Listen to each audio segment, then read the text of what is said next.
T20 world cup जिंकल्यानंतर Rahul Dravid head coach पदावरून आणि विराट कोहली आणि रोहित शर्मा T20 इंटरनॅशनल मधून रिटायर झालेले आहेत. आता हे पण आपल्याला माहित आहे. जिंकल्यानंतर सगळ्या देशानं सेलिब्रेशन केलेलं आहे हे आपण सर्वांनी बघितलं. पण ड्रेसिंग रूम मधला राहुल द्रविडचा एक व्हिडिओ जास्तच व्हायरल होत आहे. काल पण आपण त्या विषयावर बोललो होतो, परंतु आज आपण विराट कोहलीला काय द्रविडनं रिटायर होण्या अगोदर टार्गेट दिलं याबद्दलचीच माहिती बघणार आहोत. टार्गेट म्हणण्यापेक्षा ऑर्डर काय दिलेली हे आपण बघणार आहोत.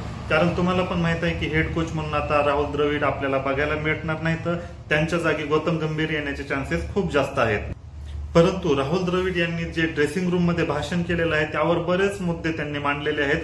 काल मी तुम्हाला छोटासा व्हिडिओ पण दाखवला होता आणि जर तुम्ही पूर्ण बघितलेला असेल तर हे तुम्हाला माहितच झालं असेल की विराट कोहलीला ते काय म्हटलेले होते. तर विराट कोहलीला टार्गेट म्हणजेच एक प्रकारे त्यांच्या समोर ध्येय ठेवलेलं आहे की आतापर्यंत त्यांनी व्हाईट बॉलचे सर्वच्या सर्व ICC टुर्नामेंट जिंकलेले आहेत.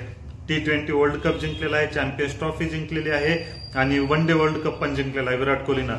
परंतु विराट कोहलीला जिंकता आली नाही ती एकच गोष्ट म्हणजे टेस्ट चॅम्पियनशिप. आणि हेच टार्गेट आता राहुल द्रविड यांनी विराट कोहलीला दिलेलं आहे की तू तुझ्या कारकिर्दीमध्ये सर्वच जवळपास जिंकलेलं आहेस, आता फक्त एवढंच जिंकून दाखव म्हणजे तू एक परिपूर्ण खेळाडू म्हणून बाहेर पडशील किंवा जवळपास सगळ्याच ट्रॉफी तुझ्याकडे असतील असं पण त्यांनी सांगितलेलं आहे. म्हणजे लाल चेंडूची जी ट्रॉफी बाकी आहे तेवढी तू जिंकून दाखव, अशा प्रकारचं भाष्य त्यांनी केलेलं आहे. आणि सोबतच राहुल द्रविड बोलत असताना विराट कोहलीच्या चेहऱ्यावर स्मित हसू पण येत होतं, कारण त्यांना पण माहित आहे की दोघं पण लेजंड आहेत, एक लेजंड दुसऱ्या लेजंड बरोबर बोलत असल्याचं. तर काय वाटतं तुम्हाला, आता राहुल द्रविड तर रिटायर झालेले आहेत परंतु विराट कोहली ही पण ट्रॉफी जिंकू शकतो का नाही?